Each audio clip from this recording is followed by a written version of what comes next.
by Alberici. 100 protesters, multiple PD units on scene, okay? All in good order.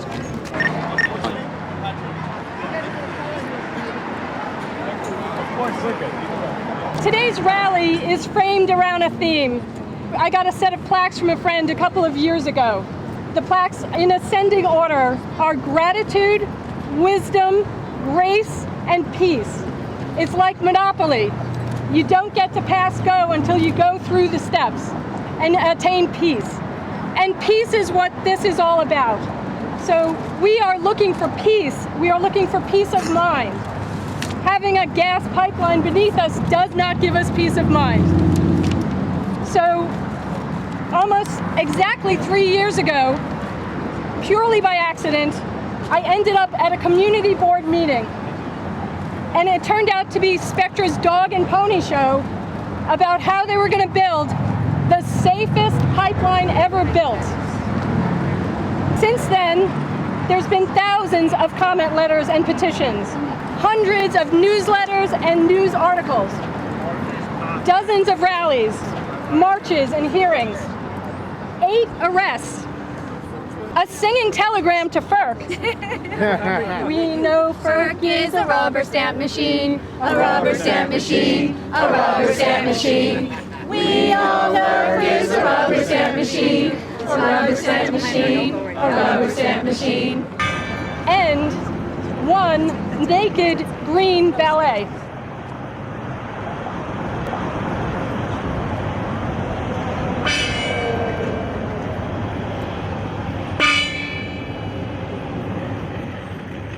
And now we're standing here with the gas in this pipeline turning on. The pipeline runs from the end of that pier, under where the dashed line comes, right under this sign where there's a 4-inch yellow plate. That is the only public notification that this pipeline is here. Then it turns up the bike path and it crosses the highway and it stops under the Whitney Museum. Under the Whitney Museum, where, you know, there's some art we might like once in a while. Then it runs up 10th Avenue to 15th Street. So next to that hotel, next to all the development that is happening and will happen here. They may have built a pipeline here. They got one pipeline built, but we have built a movement. Tim DeChristopher. Tim DeChristopher. Bidder 70. Bidder 70. He obstructed an auction of land to be fracked in Utah. He was described yesterday as a modern political prisoner. He was sentenced to 2 years. And he went to prison. And he's back. And he's learned a lot, and he's going to share that wisdom with us. This pipeline might be done, but the fossil fuel industry is certainly not done. They're trying to build more pipelines. They're trying to build LNG ports so that after they addict us to natural gas and they get us hooked on the illusion that natural gas is cheap, they can export that natural gas to the global market where natural gas costs 4 times as much as it does in this country. And then the price of natural gas will triple once that happens. So they want to addict us and then triple the cost. But this effort of resisting this pipeline has now built this movement that can be rolled into fighting the Rockaway pipeline. It can be rolled into fighting the LNG pipelines, the other pipelines that are going in throughout the Northeast, pipelines that are going through Vermont, through Maine, that are all part of the agenda of the natural gas industry. And all of these projects need to be fought because this gas that's going to be flowing through this pipeline, that's already flowing through this pipeline, it might not be fracked in New York State. New York State currently has a moratorium. This state has decided that fracking is not appropriate, that we don't want to poison our own water in New York City, right? This state has decided that. Well, but you're still using that frack gas that's coming from Pennsylvania. We're taking our water for it. And so if you're not if you're not resisting the fossil fuel industry right now, when they're trying to feed you frack gas from Pennsylvania, then you're just waiting your turn to get fracked. And right now, New York is just waiting its turn to get fracked. You've all become our neighbors. We've all become your neighbors. And worked with us together on round one against the pipelines. On round one against the pipelines. You can't say we won round one. You can't say we won round one. But this is a multi-round fight. But this is a multi-round fight. And we're all in it together. And we're all in it together. Woo!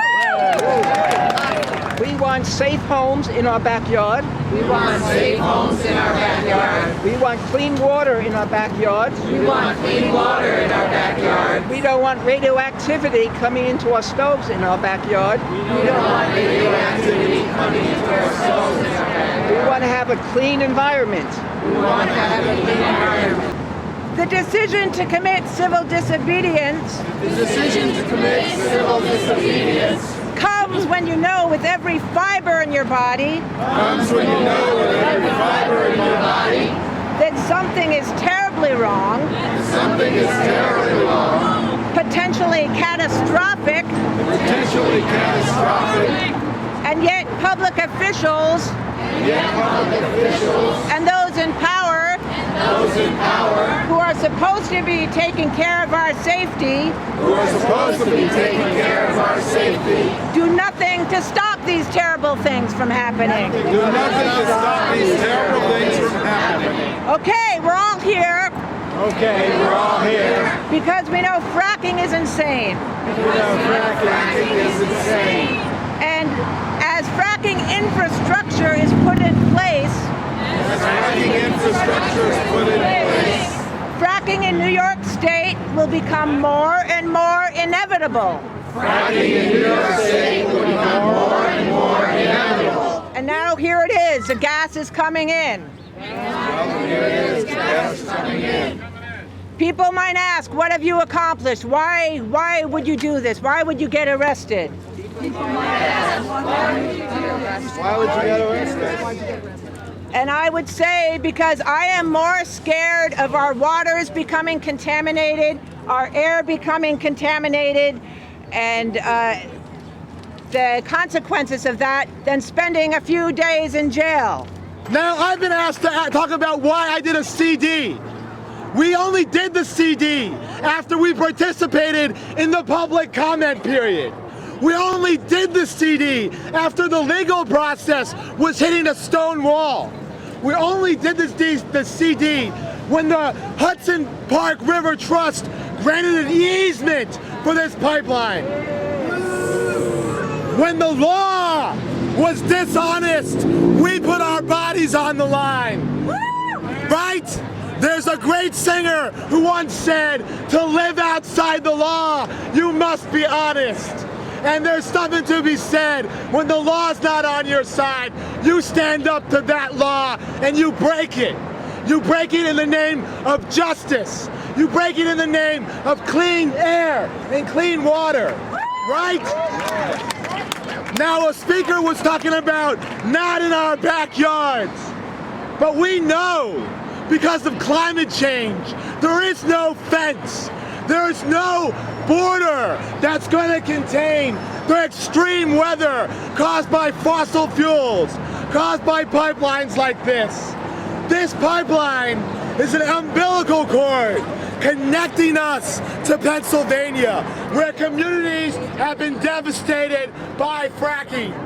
We don't want that gas that comes with the weight of poisoned communities. Woo! That comes bringing radon into our kitchens. And we don't want that gas that's going to be fueling extreme weather. They're building Spectra Pipeline Part 2 in the Rockaways, a community devastated by Sandy, right? So I'll close with this. We got a new mayor coming in. He says he's against fracking. He says he's against this tale of two cities. So it's up to us incumbent on us to keep building this movement, right? To keep building this movement and to pressure this mayor, to shut this pipeline down, to shut down the Rockaway pipeline, to fight against the LNG ports, right? We should not be subjected to something in our own homes that we cannot control. Hopefully we'll be successful. However, my bill would guarantee that dangerous levels, and that's a relative word because there is no non-dangerous level, but highly elevated levels of radon do not get into our homes. That's what my bill is about. And we're setting up infrastructures within the state and the city to monitor the levels and to set standards for what we will allow even to come into our homes, which, as I repeat, we're hopefully not going to get it. Because as radon comes from closer in, it cannot dissipate its radioactivity. This is very serious, it's very dangerous, and that's why I'm committed to passing my bill in the state legislature.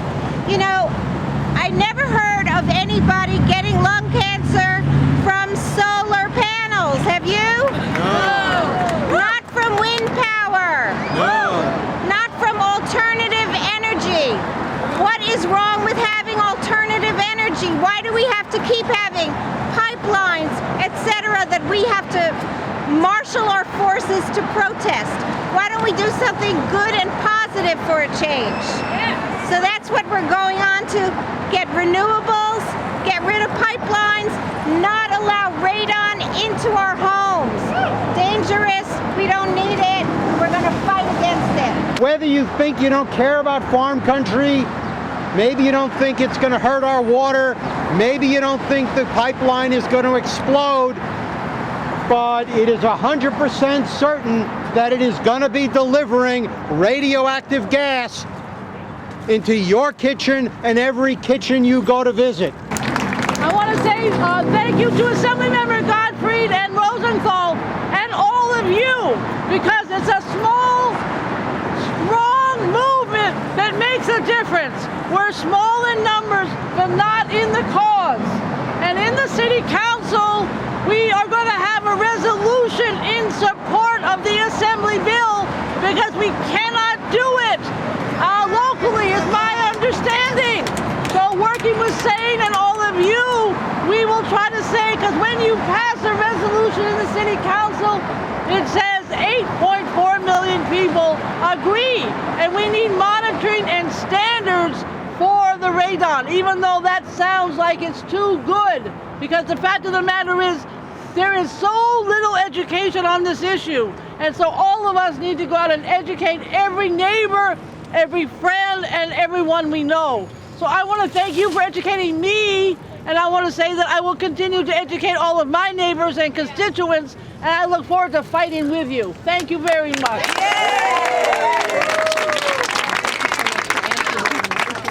Let's just say what this is. This pipeline was laid and put under the Hudson River into a densely populated residential neighborhood for one reason. Profits. Right? Money. That is why this was laid, and that is why the gas was turned on.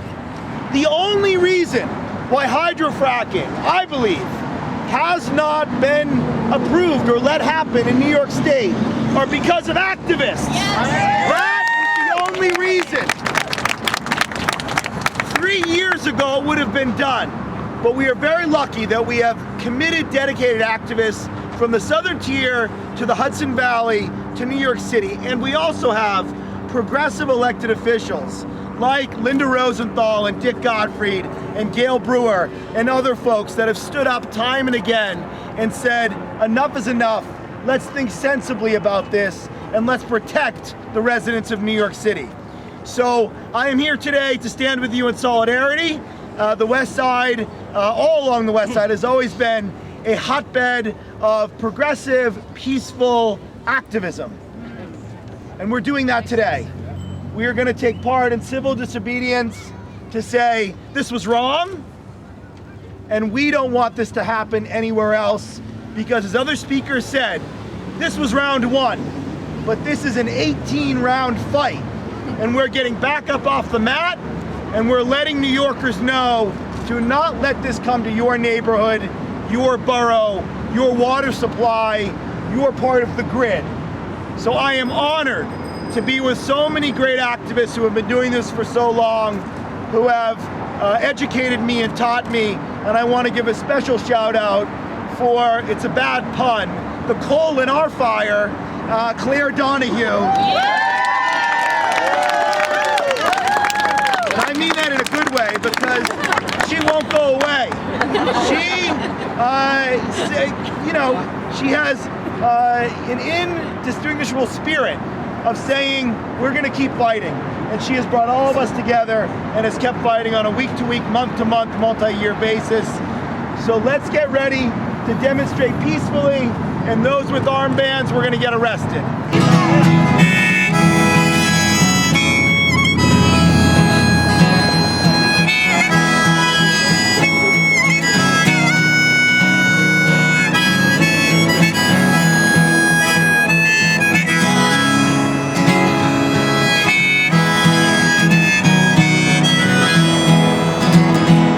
Wherever go the wretched, so go I. Wherever go the beaten and despised, whose plates are made of rubble, who war has horrified. Wherever go the wretched, so go I. Wherever go the thirsty, so go I.